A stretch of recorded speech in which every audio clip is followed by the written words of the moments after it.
Welcome to my first ever tutorial, Make a Bag Tag with me! So, syempre po, una, kailangan nating i-print ang design. Syempre, iset natin ang paper type sa Epson Matte.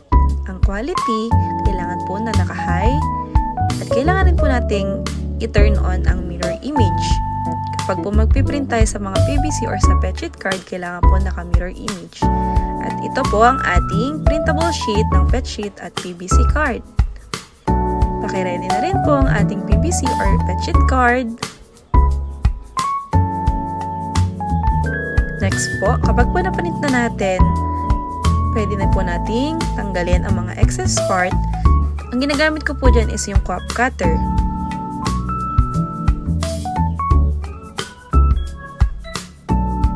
Kapag natanggal na, pwede nyo pong gupitin sa gitna o pwede nyo rin pong itupi. Depende po sa kung ano pong gusto nyo at kung saan kayo komportable. Tapos po, meron po yung plastic cover. Kailangan po nating tanggalin mabuti yun kasi hindi po didikit ang printed na layout kapag po hindi natanggal ang plastic.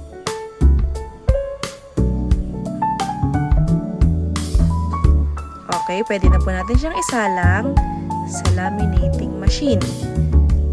Nakaset po yan ng 125 degree sa hot temperature. Pwede po natin siyang isalang ng 2 beses para mas maganda po yung resulta.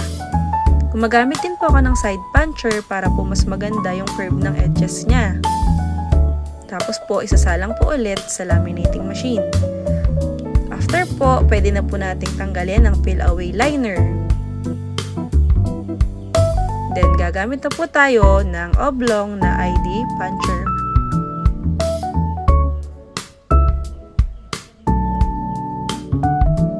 Then, pwede na po nating ilagay ang rubber loop sa loob ng hole na nagawa natin. Dahil yan po magsisilbing holder ng ating bag tag.